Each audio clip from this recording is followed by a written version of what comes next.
was asking, baby, could you meet me by the lake? Said bring a towel, baby, meet me by the lake. Baby, soon it's going down. Shit, just meet me by the lake. We can count the shooting stars. Could you meet me by the lake? Summer never have to end with VHS KvLT.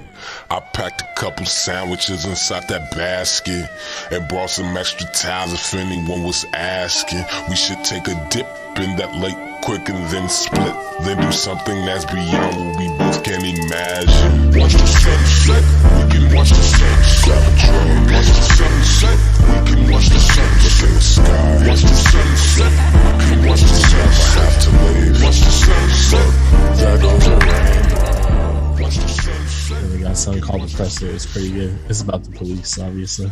Oh, well, I don't know if that's relevant. Nah. I'm not saying that we're Nostradamus, but I'm also not saying that we're not Nostradamus. Well, yeah, so that's the thing. I don't remember if I cut it or not. I think it's still in last week's episode. No, I listened to it for last week's episode when I was cleaning the house on Friday. To make sure. Yeah. So we did mention... It was recorded last Sunday, and we did mention... Felt like something was coming, like the axe was about to fall. And yeah, I don't think we manifested it, or it was like we're Nostradamuses or anything. It's just anyone who pays attention, you can tell. Well, the anxieties have been building for, I don't know, a couple decades now for some things. Obviously, the police brutality is... 200 years worth of oppression. And then... I don't know, one of my first memories as a kid is watching the LA riots. So Rodney King. Yeah, it's not like it's, It's not like this is the first or second or even third time this has happened. No. I think it's different this time, though. I don't know, we'll see. Well, here's my thinking right now is statistically, revolutions, revolts, things like that tend to happen in the summer. And our country's been brewing a little powder keg for a long time now, and at the moment, I mean, it's reaching the boiling point, right? We're about to have historic unemployment. People can't feed their families, can't pay rent. We're watching our fellow citizens get killed in the street. And then when people go out to protest for any kind of change, all it is the brutality of the state. That's all you see is the police agitating it further, nothing changing. And, people got a lot of free time on their hands right now because of the quarantine, coronavirus. And what do you do if you got a lot of free time? You don't have to work. It gives you a lot of time to sit and think, right? Are you waiting for a response? Or I was waiting for you to go on. Oh, no, I just I don't know. I think something's coming. I think it's going to be a long, hot summer is what I'm saying. We'll see. I guess what I'm getting at is I don't know. We're still early, and like people said, I've heard for so long that shit's going to change. It's early in the summer. We'll see. It's early in the movement. I'm sure people thought, back in Baltimore or in Ferguson that shit was going to change too. Yeah, or, but there's the Rodney King, or let's go even further back. Let's talk about Emmett Till. You know what I mean? This shit is not. Society, things ebb and flow. The government passes out little concessions to the people to get them to shut up for a little bit, right?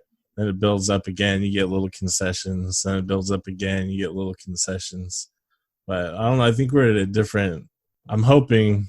I'm not hoping for violence or anything like that. But I'm hoping that we're at a different point now than we have been before, where enough people are kind of opening their eyes to the system failing. Most everyone, especially Black and brown people of color, people getting left behind.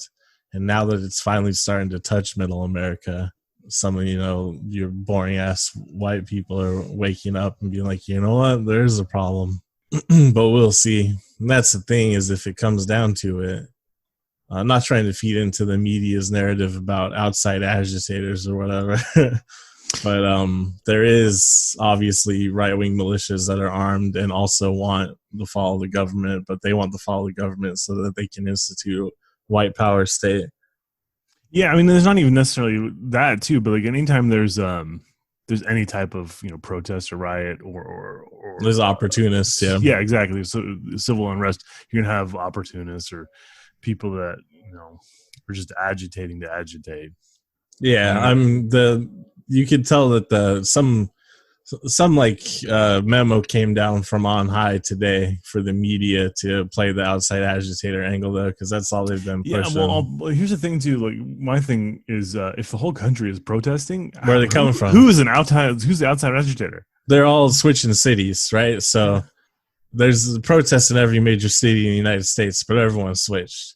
Yeah, also, like Minnesota went to California, California went to New York. I mean, the breaking news this morning was right. Oh, well, the people that were arrested, well, 80% of them from outside the state.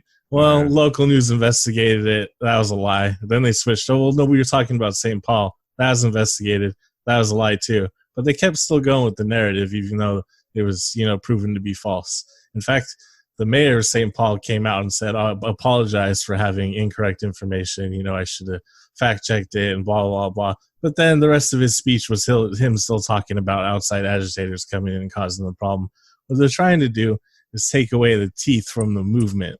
They're trying to make it so that the middle America, the fence sitters they can feel comfortable with themselves by not supporting what's going on. Right, which is what's basically they can play both sides. Like, it's white versus black, it's right versus left. These are just extremists and blah, blah, blah. No, this is real, justified, righteous anger from the black community. And these people need to sit down and recognize it, and they need to fucking support it. You can't sit on the fence and play around with this bullshit anymore. This is why it's been going on for so long. I don't know. I'm fucking pissed off. I'm really upset about it. It's all I've been able to think about all week. You should take a step back, my brother. Because really there's not much you can do about it. Yeah, that's the thing is, so I donated a little bit what I could to like the bail funds for Minneapolis and stuff, but like this isn't a joke to anyone listening or whatever. We're not like real ass podcasters that are making tons of money. I got no cash. Right now. I'm fucking dirt poor. Like, that's another thing. They're talking about these white anarchists like coming to different towns and shit. I'm a white anarchist. I don't know if I could afford the gas to go 30 miles to Phoenix for the protests. I ain't got a shit. Yeah, you're definitely not showing up in like new fucking black Converse. No, fuck that. That's not real life. But yeah, I don't know. I'm doing what I can, but I don't know. I mean, I was going to go to the protest last night here in Phoenix, but it was getting passed around that it was actually set up by a far right. Oh, I was going to tell you that too. The guy in Phoenix is like a Trump supporter. Yeah, he's just like trying to troll everyone. The protest still went off, but I was thinking about it as like, if everyone shows up for the cause you advertised, like, what did you actually accomplish? You know what I mean? I don't know. I feel like you can push people into weird directions. Like, I guess they may not have gone. Yeah, I don't know. That's the thing is, if you're some far right dickhead and you're like, all right, we're protesting Black Lives Matter tonight, and everyone shows up supporting Black Lives Matter, and you're just like not in sight, you're just at home laughing about it. It's like, well, I mean, great prank, I guess. You got people on the streets to protest something they believe in. And yeah, and then as far as the fucking right-wing agitators go, to squash that a little bit, we saw a couple of the Boogaloo boys show up in Ohio today in their little Hawaiian shirts, the little chubby little pussy white boys. And they immediately ran to the police and got escorted out. These are just pussies that talk shit on the internet. There might actually be dangerous militias and shit, but it was MAGA night at the White House tonight. I don't see any fucking maggots chilling outside the White House trying to protect it. No. Yeah, so there's a lot of black people in DC, so they're not gonna head. Yeah, I don't know. This thing is, they're just trying to make the fucking white moderate comfortable with what's going on, so they can feel comfortable not supporting, righteous anger. Well, I mean, that's kind of like that's model the American, for all. Yeah. How you handle protests. Yeah, that's what happened. Like the Occupy Wall Street to a large extent. I think the major problem with Occupy Wall Street seemed to be how disorganized it was. But interestingly, I've been reading about the history of like leftist coalitions and coalition building since Occupy has gotten quite a bit better. Like, and a lot of those coalitions are run by like former Occupy people too. Yeah, well, there's people that were involved in Occupy that basically became professionals after that. You know what I mean? Also, not to feed into the narrative that Trump's trying to push, that fucking professional Antifa agents are out there formulating these protests and shit. No, they're helping and helping with the protests and helping people get organized and shit like that, but they're doing it out of a drive to make a change, not that they're somehow it's a money operation. From 29 districts, the revolution will not be televised. There will be no pictures of pigs shooting down brothers on the instant replay. There will be no pictures of pigs shooting down brothers on the instant replay. There will be no pictures of Whitney Young being run out of Harlem on a rail with a brand new process. There will be no slow motion or still lights of Roy Wilkins strolling through Watts in a red, black, and green liberation jumpsuit that he has been saving for just the proper occasion. Green Acres, Beverly Hillbillies, and Hooterville Junction will no longer be so damn relevant, and women will not care if Dick finally got down with Jane on Search for Tomorrow, because black people will be in the street looking for a brighter day. The revolution will not be televised. Anyhow, we watched Friday the 13th. It's a heartless cash grab by some piece of shit Hollywood dude, and it fucking sucks. End of podcast. Yeah, I fucking hate Friday the 13th. You don't like it or any of its many sequels? Nope. This is like the worst aspect of horror film and independent filmmaking. Like, yeah, great. It was a great success for an independent film to be picked up by a major studio to release some fucking Halloween knockoff shit so they could turn a quick profit. And it turned into multi-million-dollar fucking movie industry bullshit with no care, no craft beyond the first one. Fucking, it's garbage. Friday the 13th is whack. If you like Friday the 13th series, you're fucking stupid. People that helped create the first Friday the 13th will agree with me. That's like 80% of horror fans, it seems like. Well, yeah, the unfortunate thing of most horror fans is they're the same as Marvel fanboys, where they just like the products. Most popular one that came out. They just like cool products, cool media products. There's one good Halloween. There's like two good Nightmare on Elm Streets, the two that involve Wes Craven. And then no good Friday the 13th. So it's all just fucking corporate trash. Anyhow, a group of camp counselors are stalked and murdered by an unknown assailant while trying to reopen a summer camp, which was the site of a child's drowning in a grisly double murder years before. Directed by Sean S. Cunningham. Like William Girdler, Oliver Hellman, or even Ed Wood, Sean Cunningham had a successful career of starting films cheap and fast. He also starred in softcore porn with Wes Craven. Did he star in Wes Craven? No, he started making films in softcore porn. Him and Wes Craven did, some scenes together. Pretty sexy. They were sword fighting. Friday the 13th is his only noteworthy solo film. He's produced a bunch of the sequels and even the Friday the 13th video game. Which Friday the 13th video game is not that bad, but what's the other one that's better? Dead by Daylight? Yeah, that one's also, of course, just a marketing tool for horror properties and shit too, but it's the more interesting. And at this point they have like 900 different. Yeah, they got fucking Stranger Things in there and shit. They just reskinned it too, isn't it? Isn't it just like a hide and seek game, right? Pretty much. You just got to turn off the generators and shit. It's just interesting that it's competitive enough that there's like a competitive scene for it. You know, there's like people that are really good at it, which is interesting. But yeah, otherwise though, it is just cross marketing disguised as an entertainment product, which is everything. I don't know. I'm just seeing propaganda everywhere all the time now. I'm losing my mind. That's all. I mean, it's always been like, I don't know. It's been like that for 40, 50 years. That's consumer culture. Sean Cunningham cut his teeth in the industry directing softcore porn, and then eventually transitioned into horror with fellow porn aficionado Wes Craven, with whom he directed the 1971 horror classic Last House on the Left. He also directed the spooky chase sequence in the first Nightmare on Elm Street. So that's cool, I guess.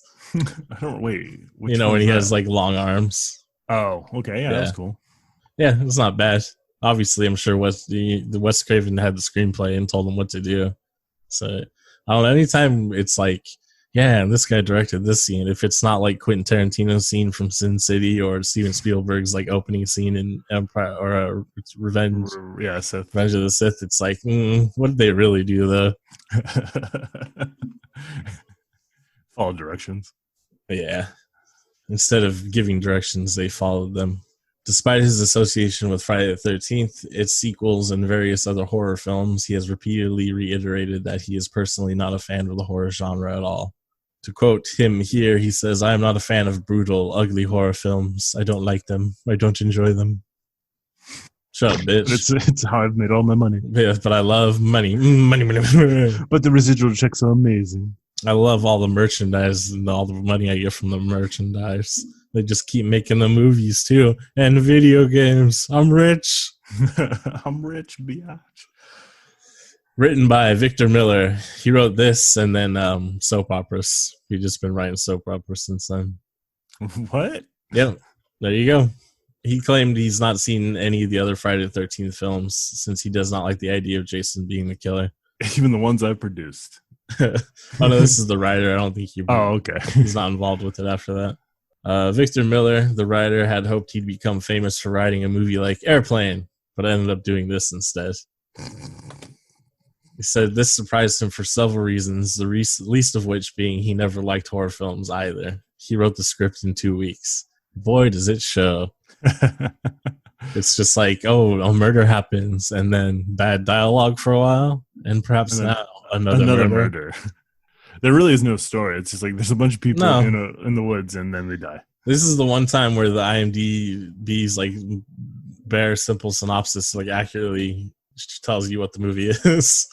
Cunningham and Miller met in 1977 while making a low-budget ripoff of the Bad News Bears called Here Come the Tigers, which Cunningham directed and Miller wrote.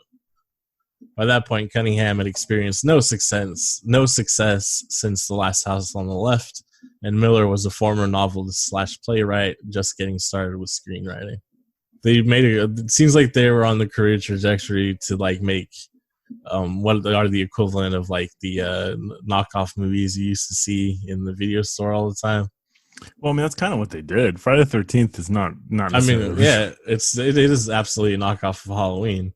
It's just that one happened to get successful, so they were able to change the trajectory of their careers into writing soap operas for one of them, and then just making money off of the residuals for the other.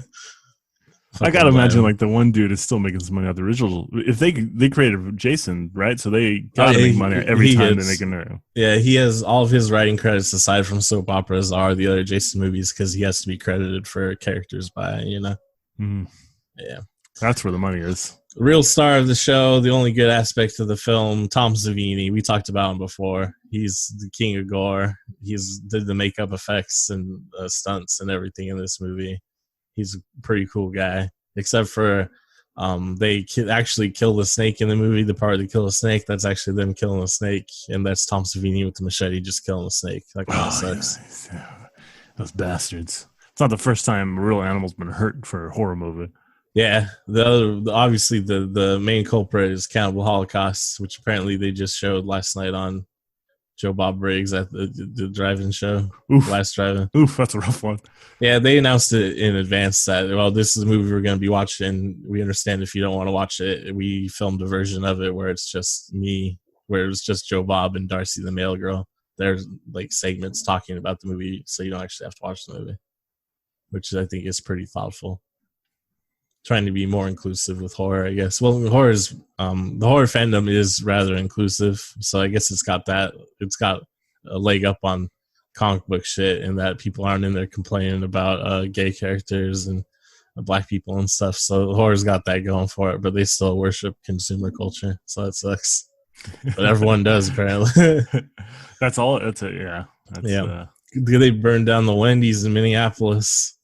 They looted the Target. Oh god, no one will ever take them seriously now. I do feel bad for like the minimum wage employee who has to clean up that fucking Target. I'm not showing up at that point. I'm like, no. Actually, if I was working there and they come and start looting, taking off my Target shirt, I'm looting too. Well, I believe it was closed at that point, but word. Yeah. We show up the next day and you're like, oh fuck that. Yeah, that's a reality for a lot of people though, is they can't just quit their minimum wage job. Yes, indeed. Here's a quote from Tom Savini. He says, I actually turned down Friday the 13th Part 2 to do The Burning because Jason was running around in Part 2. And as you know, there is no Jason. Jason was a kid that died in the first movie. If you watch the Friday the 13th movie past Part 1, you're stupid because there's no Jason. There shouldn't be a Jason. So there you go. At the end of this movie, that woman got pulled underwater by her. So there you go, horror fans. You're stupid. That was actually Tom Savini's idea too, but it's supposed to be a dream sequence. He just wanted to. He was inspired by Carrie. You know how Carrie's got like a little bit of a stinger at the end of the movie, where her hands come out of her grave, and it's like, whoa. Oh, maybe it'll be another zombie Carrie. Yeah, so Tom Savini is like, we should do something like that too. What if the body comes out of the water, and then I mean, it's clearly supposed to be a dream sequence, but then they made sequels, so it's not, I guess. I don't know. I tried to look into the lore of Jason to understand what the reasoning is for him. I swear to God, like, isn't his mom like use like a zombie ritual to bring him back? Isn't that what the Yeah, they talk about it in the fifth one or something. Which the fifth one does not have Betsy Palmer playing Mrs. Voorhees. Betsy Palmer thought this movie is dog shit, and she was not willing to return to reprise the role. Here's the thing: is in the movie, it's pretty straightforward, like voodoo, dark magic shit that brings Jason back and turns him into an unstoppable killing machine or whatever. And then fucking nerds that love it so much have, of course, piled on their own stupid nerd lore onto it with like comic books and bullshit like that. So now he's seen sort of like a sort of like a wraith or a vengeful spirit, you know. I don't know. What is he avenging? I don't know. Fucking kids having sex, learning about sexuality. It's so fucking dumb it's shit. the lamest puritanical shit in the world. Yeah, I don't know why people are into this shit. It's fucking dumb. Yeah, they managed to make it even dumber with their incels, 100%. Sweaty it's the nerd incel side of the thoughts. horror community. I mean, most people just like these type of like slasher movies just because of the gore effects, which is, I think, the only appreciable thing in the movie is Tom Savini's gore effects. There's a couple cool shots. Oh yeah, the cinematography is not that bad actually. But man, is it boring! It's only 90 minutes long, but it feels twice that at least. Yeah, well, I was going to say 3 times, but that's fair. Prompted by the sex of the sex, wow. The success of John Carpenter's Halloween, director Prompted by John Carpenter's sex life. He put out an advertisement to sell this film in Variety in early 1979, while Miller was still drafting the screenplay. So this is pretty cutting edge stuff. This is like where Marvel got the idea. You know, where they come out and they're like, here's the next 20 movies we're making. We have no idea what they're about. Well, I mean, at least with Marvel, they have, like 80 years worth of comic books to steal stories from. You know what I mean? And also, like, they do have a good enough track record that at least when the movie comes out, it'll be, you know, competent. You know, this is just like, I got an idea. You want to buy it? Sure do. After casting the film in New York City, filming took place in New Jersey in the summer of '79. And then, if you can believe it, a bidding war ensued over the finished film. I mean, why wouldn't it? Yeah, you saw that masterpiece. Mm-hmm. I mean, when the title screen and and Friday the 13th crashes into glass or something, and Austin 316 logo, and Steve Austin comes out with shaking his head and dribbling beer everywhere, beating his wife. Stone Cold Stern his wife. Yeah. It ended up with Paramount Pictures acquiring the film for domestic distribution, and then Warner Brothers got European distribution rights. So I guess Warner Brothers short end of the stick. I don't know. How did it do in Europe is really the question. I don't know. Probably pretty good. I'm sure people like it. Yeah, there's not a lot of story, so they don't even know English. It was released on May 9th, 1980. It was a major box office success, grossing $59.8 million worldwide. Crazy. If you can, you know what? The guy that went on to write soap operas must really like writing soap operas, because there's no way in hell I would ever write soap operas after making $59 million on this piece of shit. I mean, I don't. He probably got paid up front, not very much money. Yeah, but I'm saying they made 20 million movies after this, and he's got residuals for every one. Well, I mean, those. I don't even know if he got that. And the comic books, the and the video games, and the. Well, I'm not for sure that he's gotten any money from that. I just know that I assume he does. I feel Writers Guild rules, he has to be credited. That's it. Yeah, but I assume, based on the guild rules and the union rules, that he had to get paid for it too. Yeah, but he could have just got paid up front for the spec script, which is what it sounds like happened. Yeah, I don't know. My guess is seemingly I don't think it worked out that well for him. And, or soap operas. I'm going with that. Yeah, I guess that could be it. It's a more positive way to look at it. I mean, some of those soap opera storylines must be fun to write. Remember, like, Days of Our Lives had, like, a demon storyline? You do. It was like a whole summer. Yeah. So that might have been cool, right? Plus, they have to film like so much and write so much. You'd throw whatever you want in there. You'd write fucking ridiculous shit. Like demons. Yeah. If you can believe it, though, this would be shocking for you. Critical response was very divided on the film. No. Wow. So most people praise the film's cinematography, score, and performances. I'll praise the cinematography and the score, not the performances. I will praise the cinematography. I think the score is pretty interesting. How we'll get to it in a little bit, how they use sound in the film. I think there's a couple interesting bits, but overall, I'm like, eh. Most of what's interesting about the score is how little there is of it. So I guess that makes sense. Everyone else derided it for its depiction of graphic violence, which is some Tipper Gore shit anyways, so whatever. This is 1980, Kyle. They haven't really heard of Tipper Gore yet. Yeah, but Tipper Gore embodies these values, right? That is the whole thing. Tipper Gore seemed out of step in like 1992 when she was like, "Oh, bad words in music," but in 1980, fucking right in her wheelhouse. Betsy Palmer, she plays Mrs. Voorhees, celebrated dramatic actress of the 50s and 60s. She stated she would never would have played the role of Miss Pamela Voorhees in Friday the 13th if it had not been for the fact that she was desperately in need of a new car. That's what I said. Yeah. She lived with James Dean for 8 months, so she was one of the studio beards he had.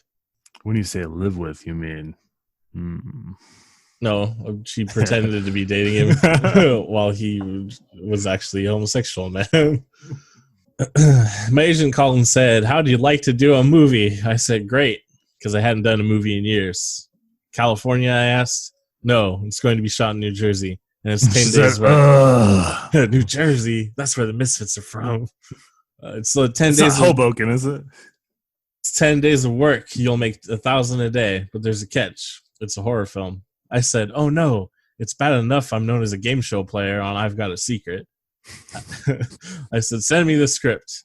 He sent it to me. I read it, and I said, "What a piece of shit. No one's ever going to see this thing. It'll come, it'll go. That's the end of it." I called and said, "I'll do it." And that's my part of the story.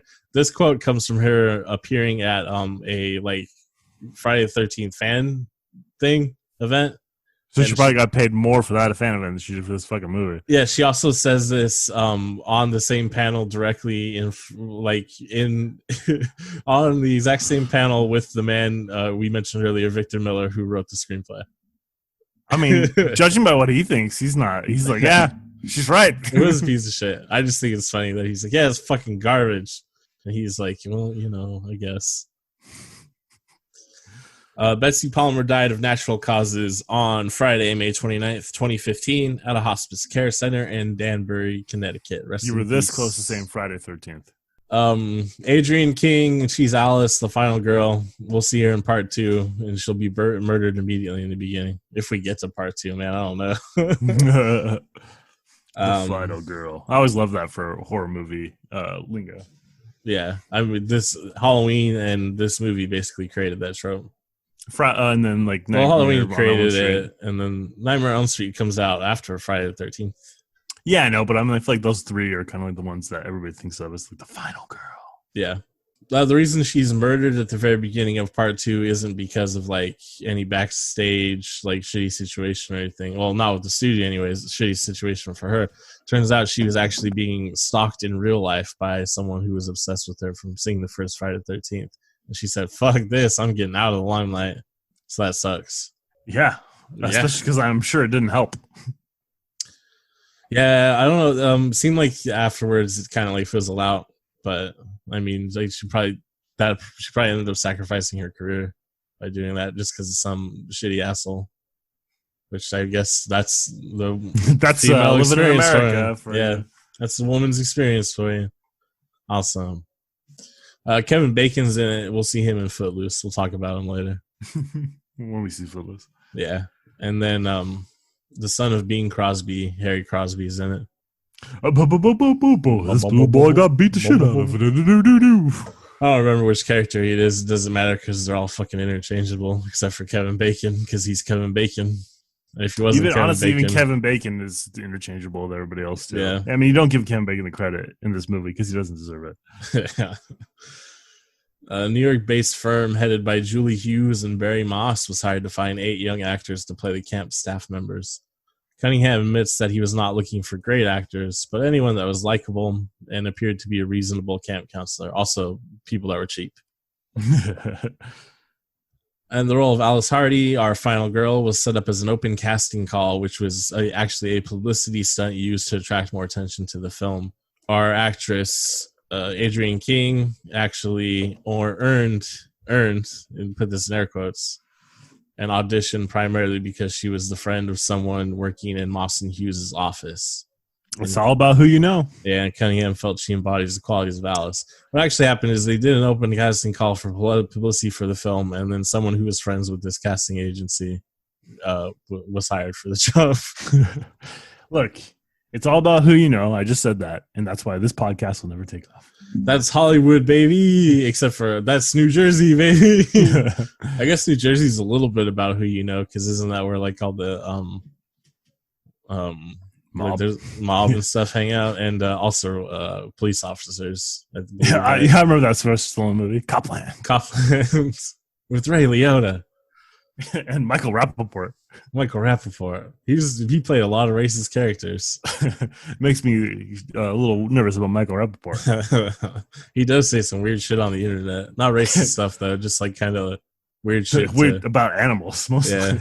Original screenplay was tentatively titled "A Long Night at Camp Blood," which I don't know if there's. That's like an R.L. Stein Goosebumps style. Yeah, script. there's plenty of low budget slasher movies from this time period that have like cool names like that, cool campy names like that.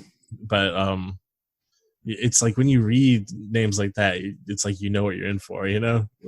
Right. Friday the 13th is more of a mystery. Yeah, it's like Is this an anthology series? Yeah, it's Halloween's a holiday. Friday the 13th's a holiday. We should write one called Arbor Day, Or when the trees come to life. The Happening. No, That's I'm thinking more like Ents. That's The Happening. Remember? No, I'm thinking more like again Ents, Kyle. Ents.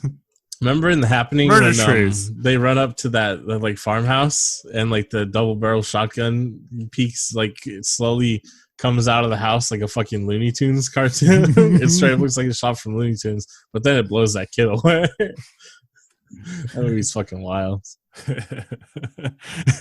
I can't think of that happening now without picturing Marky Mark's face, just looking back and forth. Yeah. That gif that's everywhere. While working on a redraft of the screenplay, Cunningham proposed the title Friday the 13th, after which Miller began redeveloping. There was 2 drafts? Mm-hmm.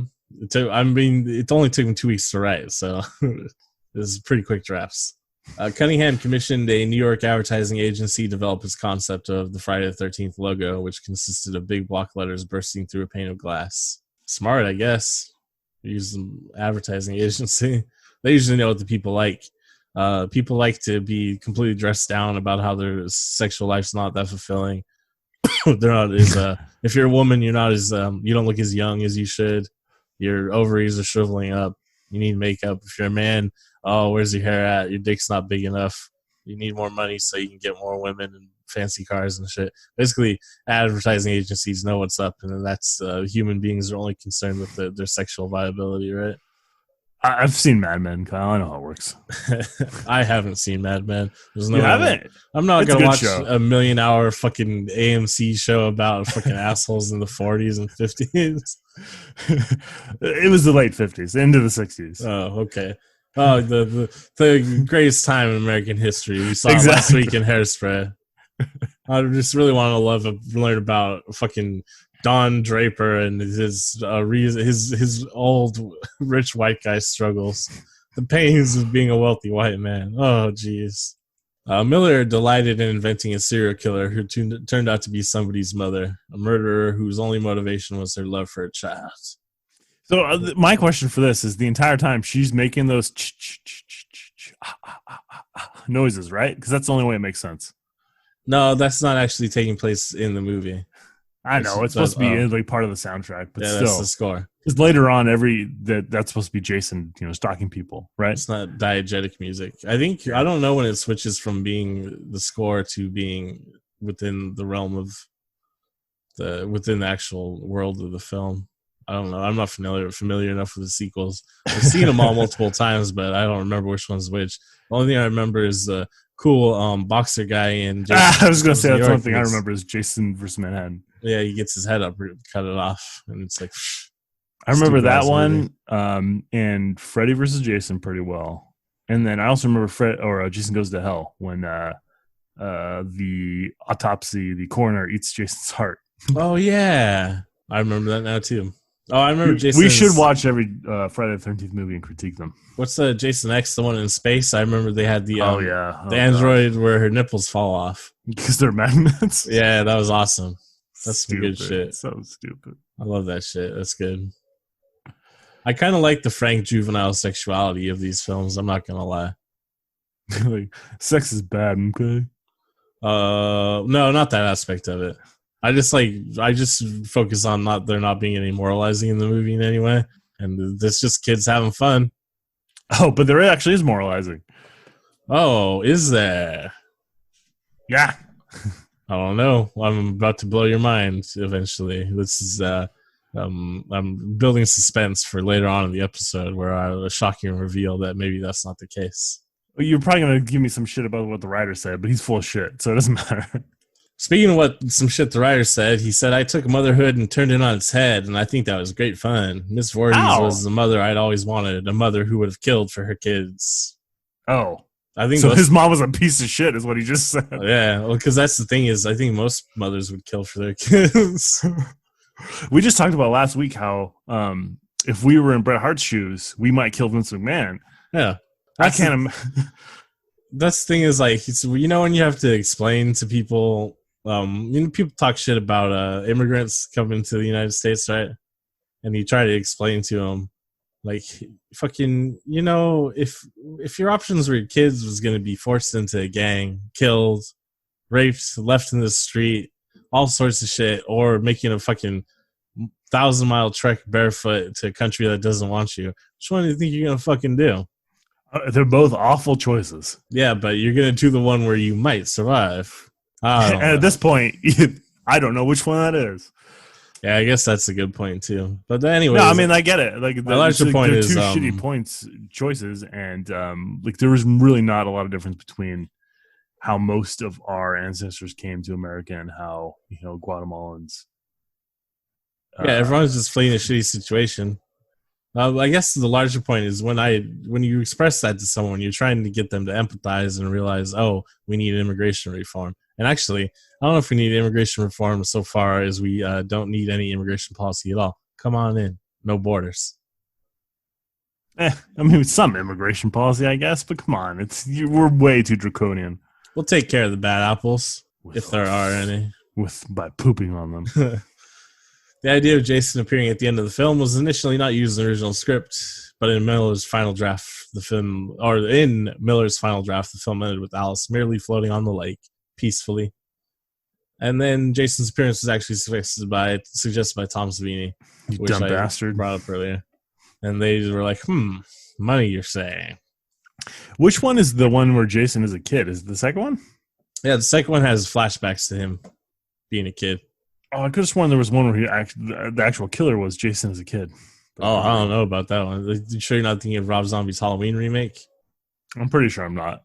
Oh. I'm like 100% sure I'm not. But Rob Zombie's Halloween. But I don't remember the Friday the 13th movies very well, so maybe I'm just thinking of the flashbacks. Yeah, the Rob Zombie's Halloween remake, the first hour and a half is all him as a kid. Fucking sucks. I've never seen his Halloween remake, so I couldn't tell you. There's a lot of people getting killed by having their heads stepped on. Rob Zombie's into that, I guess. I don't know. Or not even stepped on, just having their heads popped. Because there's a scene where Mike Myers pops someone's head, where he stomps on someone's head. He pummels someone's head into pulp. He's just really into popping heads. All right, let's talk about this soundtrack now. Man, I don't care about this movie. Harry Manfredini began working on the music score, and the decision was made to only play music when the killer was actually present, so as not to manipulate the audience. Isn't that manipulative in itself, though? Yeah, but I guess it's like reverse manipulation from what was a common tactic at the time, and then continues to be a common tactic since then. Manfredini pointed out the lack of music for certain scenes. There's a scene where one of the girls is setting up the archery area. One of the guys shoots an arrow into the target and just misses her. It's a huge scare. But if you notice, there's no music. That was a choice. Yeah, most of the choices. Also, that was a real arrow that was shot next to her.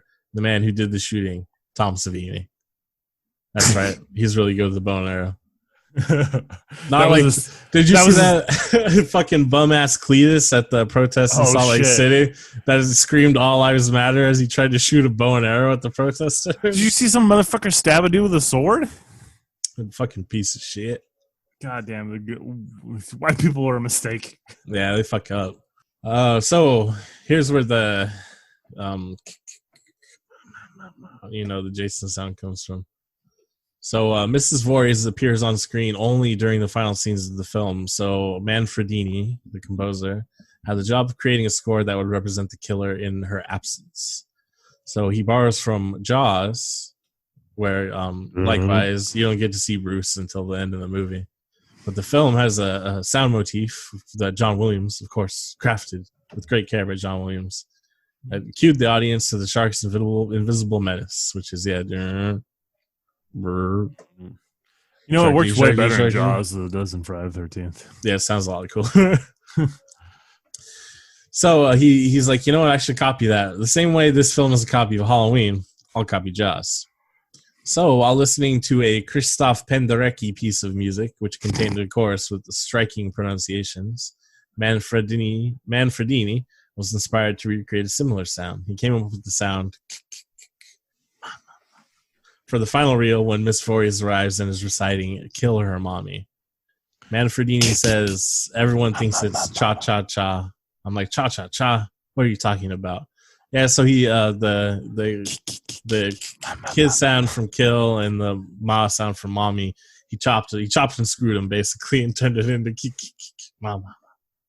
So that's pretty cool. I think that is pretty interesting. Manfredini seems like a pretty cool guy. I don't know what else he did. I think he just did Jason movies, but right on, man. It's not quite as good as Jaws, but most things aren't. Especially Jaws 2, Jaws 3, or Jaws the Revenge. The Revenge. Piranha, though, the first Piranha directed by James Cameron, magnifique, just as good as Jaws. Speaking of Airplane, which we mentioned earlier, because the writer Victor Miller wanted to write it or something like it, of the 17 films distributed by Paramount in 1980, only one, Airplane, returned more profits than Friday the 13th. That's cool. I didn't realize Airplane was such a financial success. Airplane, #1 comedy all time. All right, let's hear some other people talk about how much this movie sucks. You ready? What does Zebra have to say? Oh, we'll get ooh. Siskel and Ebert did not like this one. We had a very moral reaction to it. They actually come across. I'm turning around on Ebert. He might be right, but we'll see what he has to say. No, they come across as little bitchy babies. Ebert wrote a movie that was pretty weird. What? Silence of the Lambs? No, that wasn't his. It's been years since I've seen it, but he did write Beyond the Valley of the Dolls. Oh, interesting. Maybe that's what I'm thinking of. No, I'm thinking of Beneath the Valley of Ultra Vixens. I don't fucking remember. I have to look it up. Yeah, I really have to sit down and go through his Wikipedia article because he wrote a weird fucking movie. What was it? Let's see. Beyond the Valley of the Dolls. Up. Beneath the Valley of the Ultra Vixens. Beneath the Valley of the Ultra Vixens. Huh. Oh, he did it under a pen name too. A nom de plume. I think I'm thinking of Who Killed Bambi. No, that's the one that got produced. This is a short film. I don't remember. It's just too late in the day for me. I wasn't prepared to remember Roger Ebert's writing career. What? Here's the synopsis. Also, hold on. This is a synopsis for Beneath the Valley of the Ultra Vixens, okay? Believe it or not, even in small town USA, there are still people who are unfulfilled and unrelieved in the midst of plenty. Lavana and Lamar could have the perfect relationship if it were not for Lamar's obsession with rear entry. And this film is directed by a famous pornographer, Russ Meyer, who we talked about last week because John Waters is a big fan of Russ Meyer. I honestly can't believe you didn't know Roger Ebert did this shit. I had no idea. Well, he did write it under a nom de plume as R. Hyde, so people wouldn't know it was him. I'm curious to see what he said about this fucking movie and why it's so moralistic. All right, what are the critics say? Variety deemed the film low budget in the worst sense, with no apparent talent or intelligence to offset its technical inadequacies. Friday the 13th has nothing to exploit but its title. Many critics compared the film unfavorably against John Carpenter's Halloween, including Mike Hughes, who writes, "The film copies everything that is except the quality of Halloween, concluding that the lowest point of the movie comes near the end when it exploits the genuine grief and madness of the villain. By then, things simply aren't fun anymore." And the film's most vocal detractor was Gene Siskel, who in his review called Cunningham one of the most despicable creatures ever to infest the movie business. Wow. That's harsh criticism. He also published the address for Charles Bluedorn, the chairman of the board at Gulf Western, which owned Paramount, as well as Betsy Palmer's home city, and encouraged fellow detractors to write them and express their contempt for the film. Oh, wow. He's the early doxer. Yeah, attempting to convince people not to see it. He even gave away the ending during the televised review that him and Roger Ebert did or whatever. What sort of fucking giveaway? Yeah, I mean, whatever. Siskel and Roger Ebert spent an entire episode of their TV show berating the film and other slasher films of the time because they felt it would make audiences root for the killer. Oh, it's got POV shot. People are going to think they're the killer. Oh, Dick the killer. You know what? They're actually kind of right because people do root for the killer in those fucking movies. Like, if you think about it, people are fans of Jason and Freddy, not of any of their victims. You know what I mean? Yeah, but I don't think they're fans of the pathology or the act of killing specifically. I believe most people are just interested in the gore effects. I think that might be true for some people. I would assume most people. Well, you're right, because I know there's the guy that did the guy that created Cheddar Goblin for Mandy, the guy that did the puppet. Mm-hmm. He does a lot of like gore effects and puppetry and stuff for movies, but he also had a side business where he was doing like pornography that involved like horror elements, so like but zombie stuff, but it was done for like camp reasons, right? Sure. But then he eventually started to get requests from people that were like very specifically about the violence of it. So yeah, there are of course a few people that are maybe into the darker elements of the situation. But I believe, I don't know. I just think it says something about humanity, or maybe in the American psyche in general, that like the two most popular are seem to be Freddy and Jason, and they are the ones that most seem to correlate with like, you know, sex. Yeah, that might have to do with the weird attitudes about sexuality that the United States has. Oh, for sure, that's part of it. Yeah. But I don't think people. My guess would be the percentage of people that like these horror movies and have the potential to be serial killers and root for the killing and sort of thing would probably be pretty similar to like what the national average would be if there's a way for us to calculate it. You know what I mean? I don't think overall people are like, oh, I love when the women die. No, I don't necessarily mean that. I just think that they, I don't know how to put it. They enjoy it more than I do. Maybe. I always like the murders in slasher films, and I like violence in movies. These ones specifically, and I guess maybe there's a couple good. I like some of the cool gore effects. That's what I'm into. And there's a couple in this movie, but like if you really think about it, there's the Friday the 13th as a whole is not. There's not a lot of cool gore effects. Oh no, it's really being popular. It stops being really inventive after this one. Well, no, maybe the second one's all right as far as like the gore effects go, but yeah, it's like not anything special about it after that. But I think it just became so mainstream. It's, you know, what people look to for this style of film. While there's obviously tons of better ones. Maybe ones that aren't as competently made, but have more interesting effects, which is what I'm interested in. Let's see, where are we at here? We're at Siskel and Ebert. Oh yeah, they're little babies about it, little puss babies. Contemporary consensus, though, it does have a 63% on Rotten Tomatoes.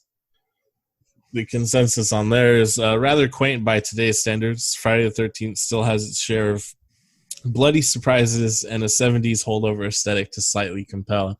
But yeah, that's the thing, is it doesn't have like that sort of uncomfortable, sweaty snuff film quality that like Texas Chainsaw Massacre has, or Last House on the Left or The Hills Have Eyes.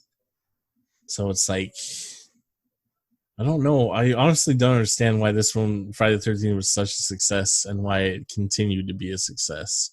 Because all it did is take elements from better horror films and not do them as well. But it took the elements that people like, tits and ass. I really think that it has some part. Well, I guess, yeah. So part of it is like, they also took inspiration from Meatballs, right? Which is a boner comedy from like 1978. Right.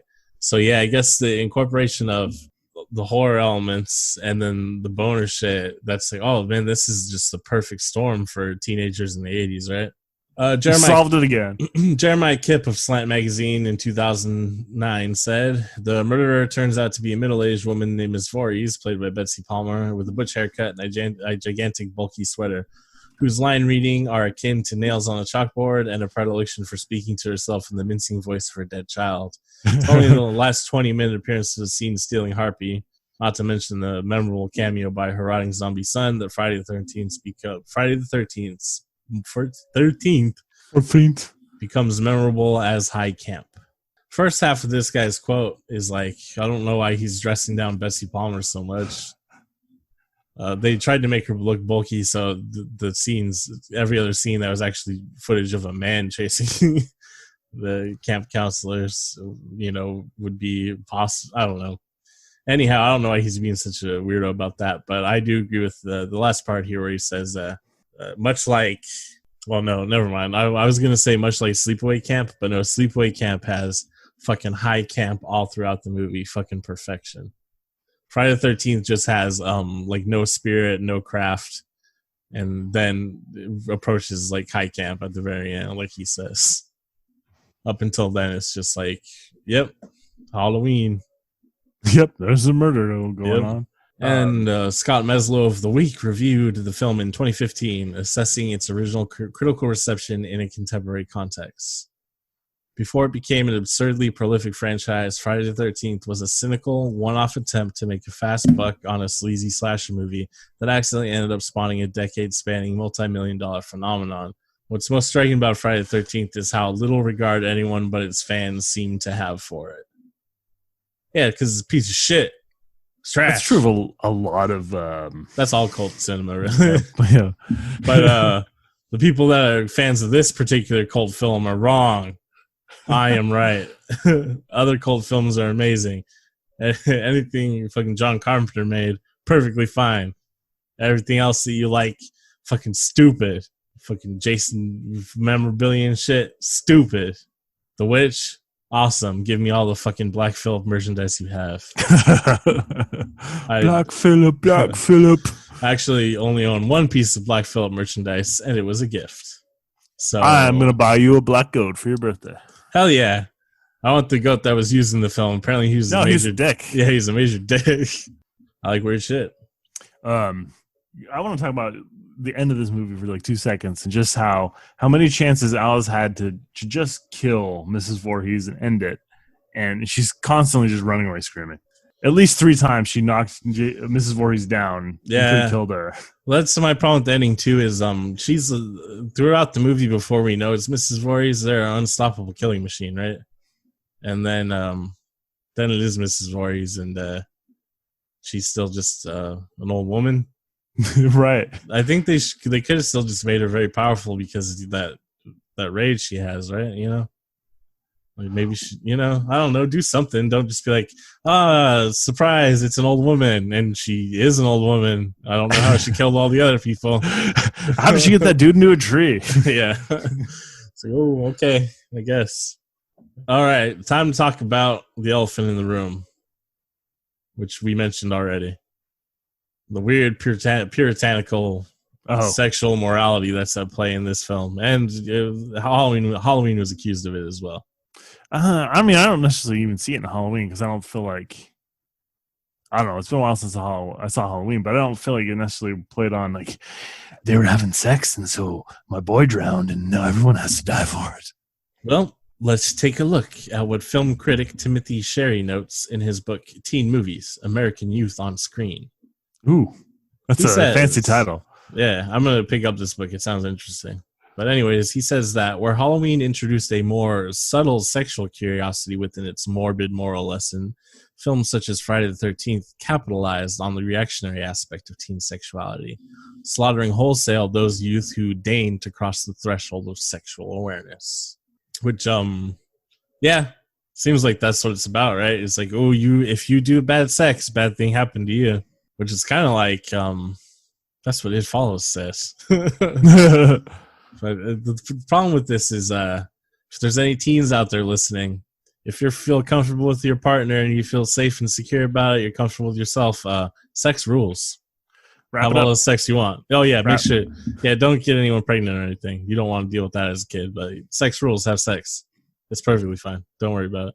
Except, maybe Jason or his mom will fucking cut you in half. Nah, those people aren't real. All you have in real life is... you don't know that, Kyle. You fucking wieners. Yeah, they could be out there. It's for you've never been to Camp Crystal Lake. That's true. I've never been to summer camp. It seems like a place where like weird rich white weirdos go. So I don't know if I'm really into it. It seems like where you go to be molested by someone with a mustache. Yeah. I don't think I'm into it. And on sleepaway camp, remember they're doing that prank where they did a sit up into another kid's ass. What was that about? That was wild. Yeah, summer camps. I don't think that's the place for me. They also didn't. You're a little old for it now, but none of the summer camps I saw had basketball courts. So if I'm going to go out there and play tennis or badminton every day, I don't fucking think so. You're going to go out and swim and ride the worm. I do fucking love swimming. I get sunburnt too. I was thinking when I go to the protests next time we have one in Phoenix, I think there might be one tomorrow, but I'll see how it pans out. I got to wait until the sun starts to go down.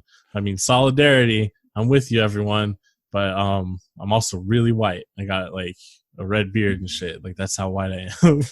I can't be out in the sun too long, so I gotta wait for it to go down. You just also wear like suntan lotion. It was also like 50. Also 112 degrees today. Yeah, like oof. Yeah, it's hot out there for a pimp. Mm-hmm. Oh, that ends. Your uncle's talking about the weather. So now let's continue on with our discussion about sexuality in film. Our director, Sean S. Cunningham, doesn't buy the whole sinners must be punished scenario that many slasher films seem to support. Instead, he simply sees it as bad things happening to good people for no apparent reason.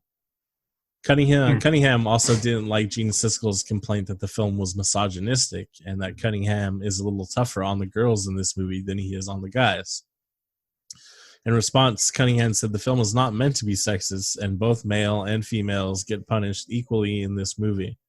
I don't remember seeing any man dicks. I don't know if you like. That's the thing is, if you can get away with showing a dick, show it. But I don't know how often they let you get away with showing or dicks. A butt even. Yeah. They showed plenty of tits. Give me an ass. I feel like I saw 2 or 3 pairs. No, I think it was only the one girl that had sex with Kevin Bacon, right? I thought it was. The other girl in the shower, maybe. Yeah, I don't remember these. I don't know. All these 80s movies follow the same formula for titillation goes. Also, fucking titillation. So, like, I do think not that this is a primary agenda that I have in life, but movies are kind of soft when it comes to sexuality. Nowadays, right? There's basically everything is completely devoid of any sexuality, which just seems like fucking weird. But everything is still ultra violent and shit because it's the American way. So I do think there needs to be a little touch of sexuality in film a little bit more.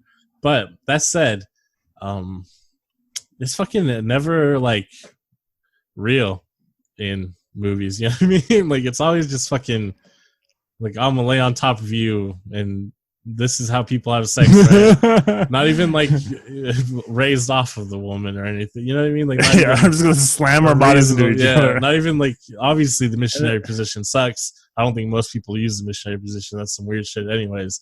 But like, even if you're gonna do it, like, it's not. I'm gonna lay directly on top of you. Here you go. Support my 200 pounds. And then when we're done, let's pull the covers up to our neck and talk. Yeah, that shit's weird. Like, fucking. I ain't never seen no one hit it from behind in a movie. God damn it. Anyhow. Oh, actually, you know what? Munich. Oh, yeah, that's true.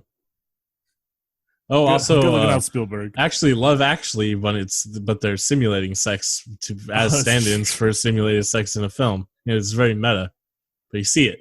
I guess I'm more of a Russ Meyer sort of fan than I am a Sean S. Cunningham fan. Do I have a movie for you? It's written by him and Roger Ebert. I'm actually going to go find it after this.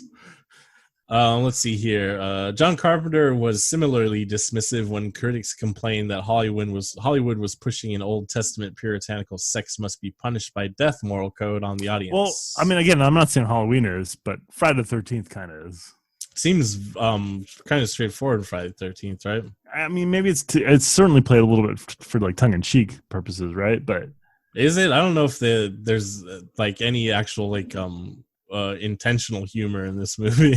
Yeah, maybe I'm giving it too much credit. Yeah, I'm kind of thinking more of the series as a whole, but even this first one, I don't think it has like any like layers to it at all. That's why I'm also like, maybe it wasn't intentional for this to happen, for it to become like a sexual morality play. It was like, because he wrote in 2 weeks, he's probably just like maybe his own puritanical guilt about sex was translated into it. Not that he actually intended there to be a moral lesson in the film. It was just like subconsciously he was just writing it out that way. Anyhow, Deborah Hill, who is the co-producer and screenwriter on Halloween, has also said in response to critics, I think people are reading moral and sociological messages into a simple horror story that has no agenda to lecture the audience in any way. Which that might be a little bit of a cop-out. I don't know. She's the one who wrote it, though. So I guess she wins. And then film critic Gene Siskel was notoriously prudish and dismissive about horror films. He rarely, if ever, gave horror movies good reviews. He didn't like Jaws or Aliens, and he even gave Silence of the Lambs a bad review. That's a direct quote from like Wikipedia or something. Had I arranged that last sentence, I would have been like, he didn't like Silence of the Lambs, but whatever. But he didn't like Jaws or Aliens. Silence of the Lambs is fucking completely geared towards the fucking Academy and the general public and shit, whereas Jaws and Aliens were successes despite their being heavily genre film inspired. So shut up, everyone. Only listen to me about movies. So my feeling on it is, like I said, there's not enough depth to Friday the 13th for me to even believe that the morality of the situation is a conscious choice.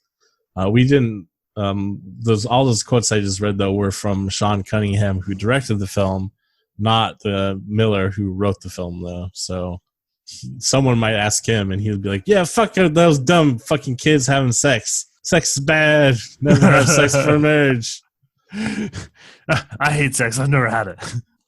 In all honesty, I think there was not enough thought put into the movie for there to even accidentally be a moral tale in it. I really do think it is just like, here's some shit happening and we need to have sex and murder in it. Find a way to do it. And he's like, okay. This kid dies because of sex, so murder because sex. Got it. Perfect. I mean, again, like I'm not saying it has to be intentional, but that kind of is like the overarching, and then it goes on to inspire other films, yeah, and a whole genre of Jason films, really. Well, speaking of, contemporary scholars in film criticism, such as Tony Williams, have credited Friday the 13th for initiating the subgenre of the stalker or slasher film. Truth of it, though, actually, is they're just bad American versions of Italian giallo films. We will be watching a giallo film when we get closer to Halloween. And it will be a giallo film made by the true master of horror, Dario Argento. Oh.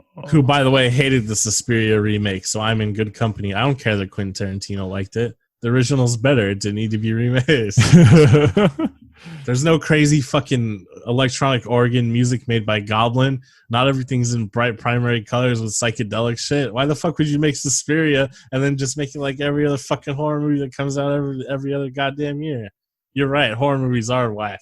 I don't even care about them anymore because I forgot about stupid Suspiria. I feel like we should talk about the scariest horror movie of all time, The Birds. Cultural critic Graham Thompson also considers the film as a template, along with John Carpenter's Halloween, that instigated a rush of films of its type, in which young people away from supervision are systematically stalked and murdered by a masked villain. Yeah, it's really just giallo films with the American sort of sensibilities applied to it. So instead of it being like sexy Italian news reporter being stalked by leather glove killer and everything's sexy and pulpy, it's a bunch of dumb teenagers. Yeah, small town stupid babysitters fucking getting killed or some shit. Calls come from the house. I don't know, Black Christmas. We should talk about the best character in this movie, and it's the dog at the gas station. I think Black Christmas is a Canadian film, but whatever. I know Canada tries to act like they're the shit too, but nah. I'm on to you, Canada. You're just like the United States. They're slightly nicer version. Yeah, I mean, that's the game they play, but I don't know how factually true it is. No, I believe 100% they are nicer, but not that much nicer. While critical reception of the film has been varied in the years since the release, it's attained a significant cult following, of what I like to call sheeple. White horror nerds on the internet. White nerd, what have you learned? Yeah, I'm pretty opposed to white nerds for being arguably a white nerd. But, that's Me how too, it goes. I guess. That's how it goes when you have a strong sense of ethics and you have a strong sense of responsibility to others. That's when I say, throw down your Funko Pop figures, you consumer whores. It's time we take to the streets and build a more just and equitable society for all of us. They alluded to Target. I know they have Funko Pops. Man, I hope they melted them all into a giant molten plastic bubble. Check this out, though. In 2017, Complex ranked the film 9th in a list of the best slasher films of all time. I mean, I guess in the list of best slasher films, maybe. 9th? I could think. How many more? There's maybe 10 great slasher films. I guess you can give Friday the 13th. It really depends on how you define slasher. Is Nightmare on Elm Street a slasher film? Yeah, I think that would be included. In my opinion. I feel weird including that. But it is a little bit more psychological, though, huh? And also supernatural. Huh. I guess it depends on what else is on the list. If you get like really specific in the terms of what a slasher movie is, then I guess it ends up being 9th because there's probably only like 10 of them anyways. Yeah, and it's like, could you include all the giallo movies? Because if you could, then they were better than every slasher movie except for Halloween. Well, you can't include those for Americans. Sleepaway Camp. Sleepaway Camp rules. As of 2018, Friday the 13th has spawned 10 sequels, including the crossover film with Freddy Krueger. They did a reboot to Friday the 13th, which was released theatrically in February 2009, with Freddy vs. Jason writers Damian Shannon and Mark Swift hired to script the new film. As you recall, I mentioned previously that the original Friday the 13th has a 63% on Rotten Tomatoes and is already a terrible film. Correct? Yeah, I think so. Well, this remake has a score of 26%. So I was going to try to watch the remake, and then I said, nope, I don't even like the original. Fuck it. Well, I have not seen the remake. I'm assuming it has Jason in it and not his mom. Oh, yeah, I'm sure. There's no way they would release a Jason movie now without Jason in it. I did kind of like the Jason vs. Freddy movie, but it was because it was so fucking campy. Yeah, I don't remember it. I remember we rented it when it came out. That's how long ago it came out. There's still on. You still like rent DVDs and shit, right? Yeah, it was like 2005. Yeah. It was a while ago. Though technically well constructed, Friday the 13th is a series rehash that features little to distinguish it from its predecessors. And the predecessors aren't very good, so I don't want to watch something that just does it all again. Producers. One of them, he goes to space, though. That's true. I think I've actually somehow seen that one the most. Oh, I know exactly why it is. Remember previously I mentioned how at one time I was living with my girlfriend and like for some reason all we had was Showtime. So I just ended up watching a lot of movies over and over again. Yeah, Jason X, the one in space, was on Showtime that summer. So I watched it quite a few times. Anyhow, producer Steve Miner, who actually, that's the guy, Steve Miner went on to direct most of the sequels. He initially thought it was an idiotic idea to bring Jason back in sequels. He said, he wasn't your villain. He's just a figment of someone's imagination. Despite this, he went on to direct the next 2 Friday the 13th movies starring Jason as the villain. Why do you think he did that? Money, please. Oh, so check it out. This is a completely little side story to Friday the 13th that I find interesting, and I will explain to you why. But first, I will read the pertinent information. Academy Award nominee Penelope Milford was fresh off her Oscar nomination when she was offered the role of Brenda, which is one of the camp counselors, who appears in the very beginning of the movie. The producer stopped because she was such a big name at the time that people would show up to see her and Academy Award winner Estelle Parsons in the film. The producers also suspected that people would expect them to survive, being the two most famous members of the cast. Therefore, they both were to play characters who died, shocking the audience.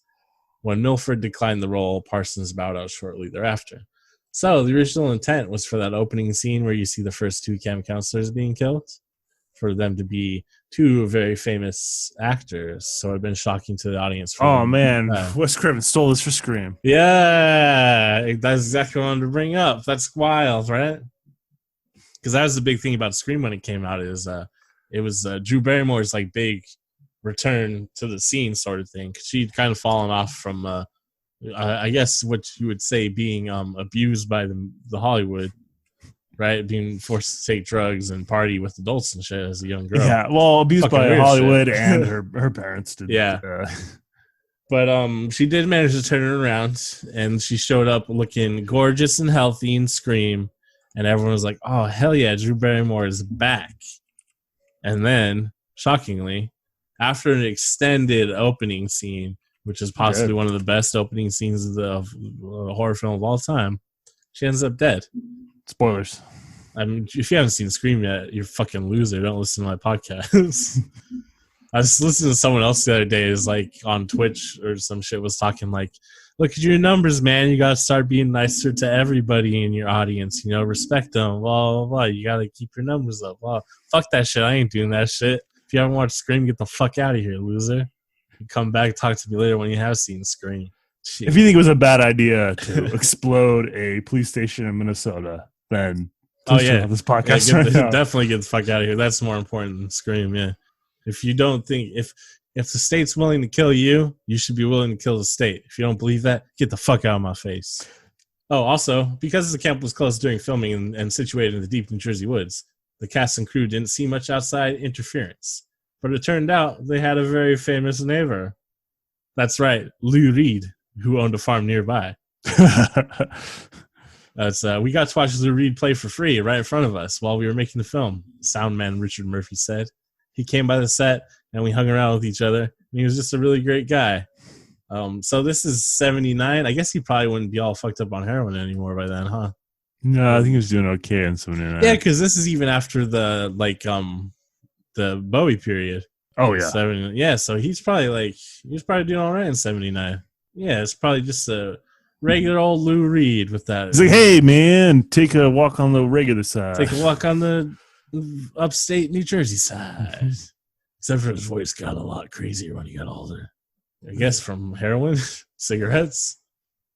Heroin cigarettes. Heroin cigarettes. I keep on. I'm hoping my voice is going to be more like Tom Waits as I age. That's why I keep like drinking whiskey and smoking cigarettes. But it doesn't seem to be helping me at all. It just makes it so I can't breathe as well. Well, that's all I got for Friday the 13th. I basically said it all at the beginning of the episode, though. This movie fucking sucks. I give a lot of leeway to camp films from the 80s. Of course, that's kind of what this podcast is about. That's kind of my aesthetic. That's my scene. I like cult films. I like camp horror shit. I like butts, and I can't lie. Yeah, I like 80s butts in films. I like getting titties out. I like practical effects that look ridiculous. I like I don't know, I like the weird 80s shit. I don't think it's like novel or groundbreaking, but there's a specific aspect of films in the 80s I don't think you see today, where even though it was a low budget film and maybe they knew it wasn't going to be successful, there was an amount of like care and craft that still went into everything they were making that the people don't do anymore. Like you were talking about the shitty horror movies that come out now. Like no one's putting in any earnest effort into those movies. And Friday the 13th, the original, same thing. Tom Savini obviously was putting in earnest work for the gore effects, but everything else about it just seems like a heartless cash grab. So I guess this was cutting edge at the time because they predated the modern horror films where they don't give a fuck about anything. But I don't think it deserves to be in the pantheon of amazing horror films the way it is. It's a very successful commercial property, but that means very little to me. I mean, people do hold it up like it's Halloween or Nightmare on Elm Street, and it's not even close. I mean, I hadn't watched the original one in quite a long time. I think I said it best last week when you told me we were going to watch this, and I said, "Oh, boring." Yeah, and I was like, no way, it'll be all right. I didn't say it on the podcast, but that was what my thinking was. But then about 20 minutes into it, I was like, nah, this is going to suck. The thing is, like, it feels like it could make a really okay episode for like an anthology series for like a horror show. But anything outside of 45 minutes, I don't care. Here's the thing. There's elements in it that definitely did go on to inspire other movies that I like more. So I guess you can applaud it a little bit for it being groundbreaking on those fronts, like the setting of a summer camp and the final girl trope, even though that is basically pretty misogynistic and maybe outdated or whatever, but it is an interesting trope or concept that was perpetuated in horror films for a little bit. Having like other archetypal characters, like this movie has like a jokey prankster character, right? Well, that starts to become very prevalent in other horror films following it. So it did, I guess for good or for ill, depending on your opinion, it was inspirational to other filmmakers. But is any of that shit really that important? And would not have some better filmmaker come along eventually and had a funny guy in their horror movie anyways, you know what I mean? Yeah, because it's like the idea of having interesting ensemble cast is some mind-blowing new concept, revolutionary to horror and horror alone. Yeah. And then based on Halloween getting the same criticisms that Friday the 13th did anyways, well, the final girl shit already came from Halloween anyways. The slasher stalker aspect already came from Halloween. So, I mean, what did Friday the 13th really do except for summer camp, a prankster character? That's all it's got. And they kill a snake on screen. That snake wasn't doing anything. He's just sneaking around. Sometimes even if snakes aren't venomous, it does suck if they bite you. Yeah, I mean, it doesn't feel good. Yeah, but I don't think it would make me kill them. One time my girlfriend had a snake. I mean, not one time. One time this girl and I dated for a year and a half, 2 years, and she had a snake, and I used to sleep with a snake and stuff. One time a snake bit me because I probably like rolled over on her or something, but we were still friends. I didn't kill her. I ruined it. I was just like, oh, whoops. Guess that was my fault. It was nice to sleep with a snake because it's Arizona, it's hot as fuck. But if you got a cool little snake slithering on you, it feels pretty good. And that's why I'm now a furry. I'm only attracted to snake women. Until they bite me. And then I'm really attracted to them. Oh. Well, I don't know. You got any additional thoughts about Friday the 13th? No, it's boring. Yeah, it is just kind of fucking boring, isn't it? Again, they get kind of interesting when they get really campy later on when, Jason's punching people's heads off and, there's coroners eating his heart and Freddy is making him have weird nightmares about being a kid. But that's kind of funny. But I really don't like the Friday the 13th series. No, I don't know if we'll end up watching any of the other ones.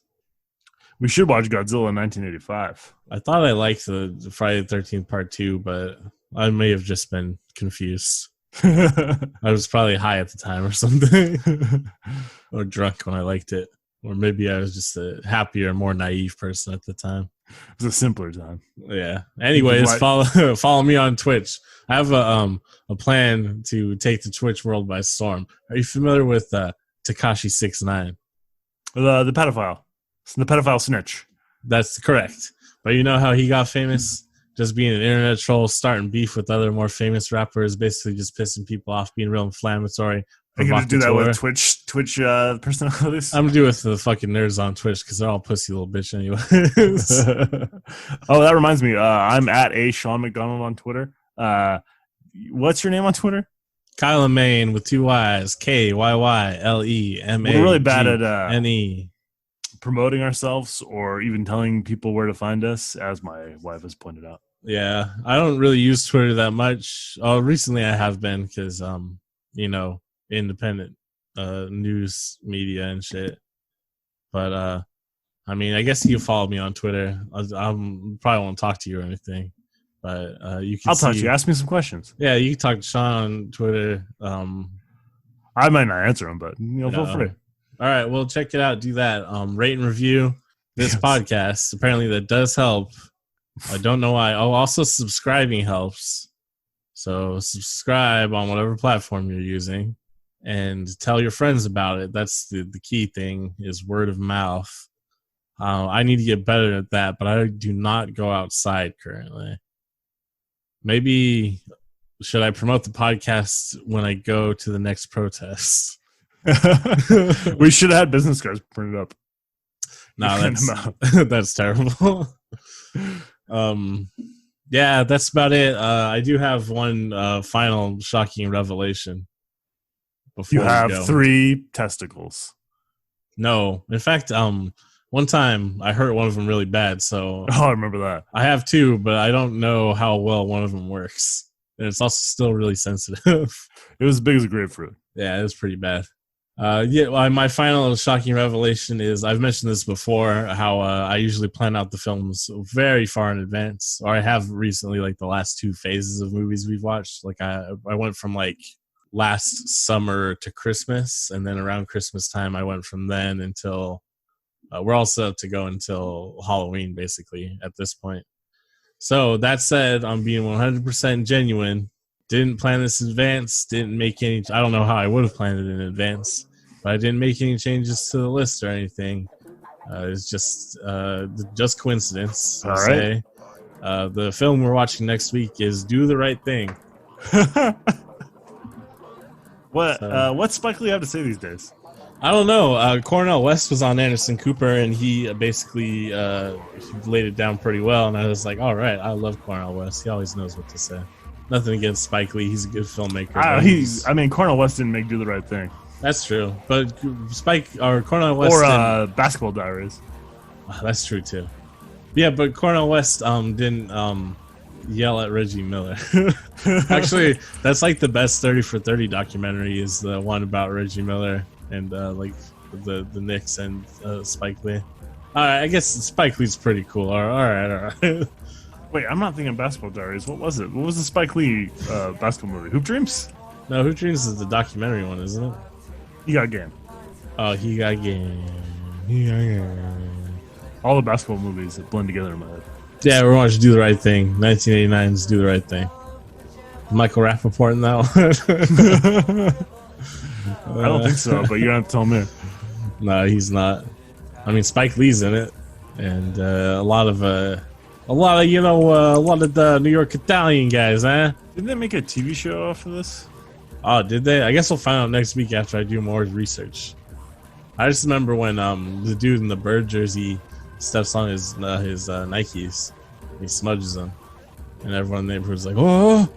And then they clown on him for having a bird jersey, which is like pretty wild to me, to live in like fucking the Bed-Stuy in the middle of Brooklyn and be walking around in a Celtics jersey, right?